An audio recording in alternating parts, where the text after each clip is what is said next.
I think, specifically the combat contact sports, football, wrestling, which I mentioned before hopping on here. I Yeah. do think that there's still in America, probably throughout the world, a stigma, and every inch that we can take for people's well-being to be taken care of. Because to your point, football game might be, 4 quarters. I didn't wrestle, but a wrestling match is only a limited period of time. But then you have, the rest of the day, the week, the month, the year, where you could seem totally fine and you could be a star performer, as we've seen, headlines how many times.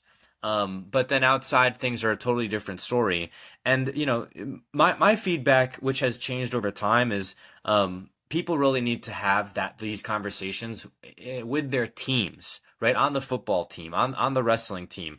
I Yes. played tennis growing up, which is funny because I was a jujitsu guy as well. So kind of the polar opposites. But, on the tennis team, on the track team, and just talking about, how's everyone doing really? Right. And having kind of these honest conversations. And it can be tough because, people have different preconceived notions about it, but we all need community. We all need someone to eat a meal with, and we might not have that person. And it's kind of the danger lies when you're alone, and tragic things can happen. So my hat goes off to you, John, for everything that you're doing in that light. I think it's tremendous, and we need more of it.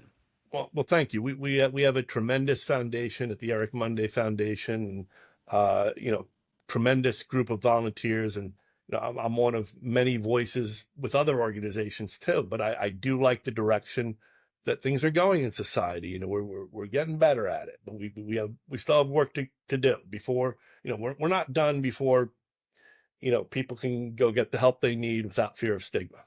It's tough. It is tough. I mean, I remember specifically in my school, I was completely unaware. So I'm 30, so I graduated in 2012. I was completely unaware of any type of any of this. Couldn't even tell you what depression or anxiety was. This was 2012, which wasn't that long ago, right? We Yeah, had iPhones. yeah. But there was no, if someone said I'm dealing with anxiety, I wouldn't have even been able to explain what that is. Is that like stress? And that's a good thing. I mean, I wish everybody didn't have to be exposed to that, particularly, in high school and things like that. But as you get older, and I often do this when I'm speaking, I mean, we know, our president, Brian Monday at the Eric Monday Foundation, he was Eric's, the gentleman, the young man who committed suicide, his father.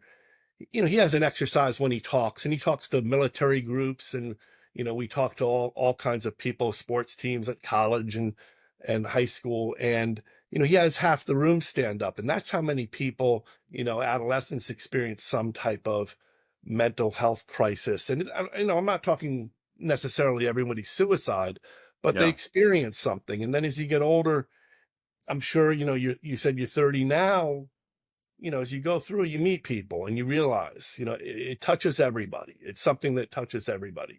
And there's not Yeah. one family member, there's not one person who's a family member, friend, colleague close to them who hasn't been affected by something. And again, it doesn't have to be as painful as it often is. And I also think on the flip side of this, uh, as Americans, we like to be tough, how little sleep people are getting, how much coffee, how much work.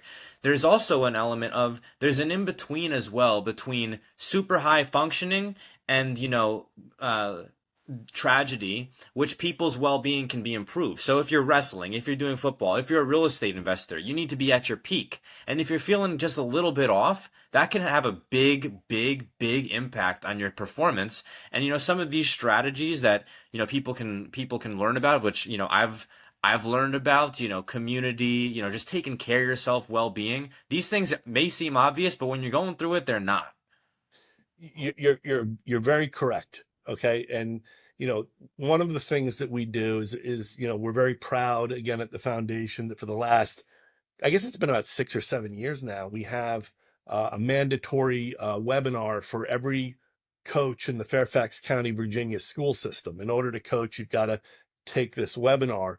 And, not only do you learn about the elements of taking down the stigma, but we give instruction also on how to ask the difficult question that people really have to know how to do. And we call it laser, which is listen and, identify and refer. Uh, but it's asking the difficult question of, do you know, are you a danger to yourself or to others? Yeah. That's the thing to ask. And it's a difficult question, but, as we tell people, if you can't ask it, you got to find somebody who can. Uh, Yeah. but we like to think that we're addressing competitors at the foundation, that's our constituency.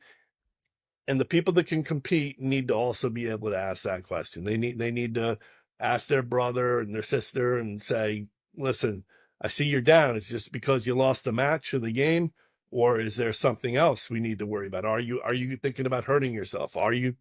And let's face it, in this day and age, are you thinking about hurting somebody else? Yeah. But those questions need to be asked. Absolutely, and it's a super difficult conversation, and I think people need training on it because it's difficult. Conversations that are less difficult, people don't have. You know, uh, let alone your adolescent years, which are already trying.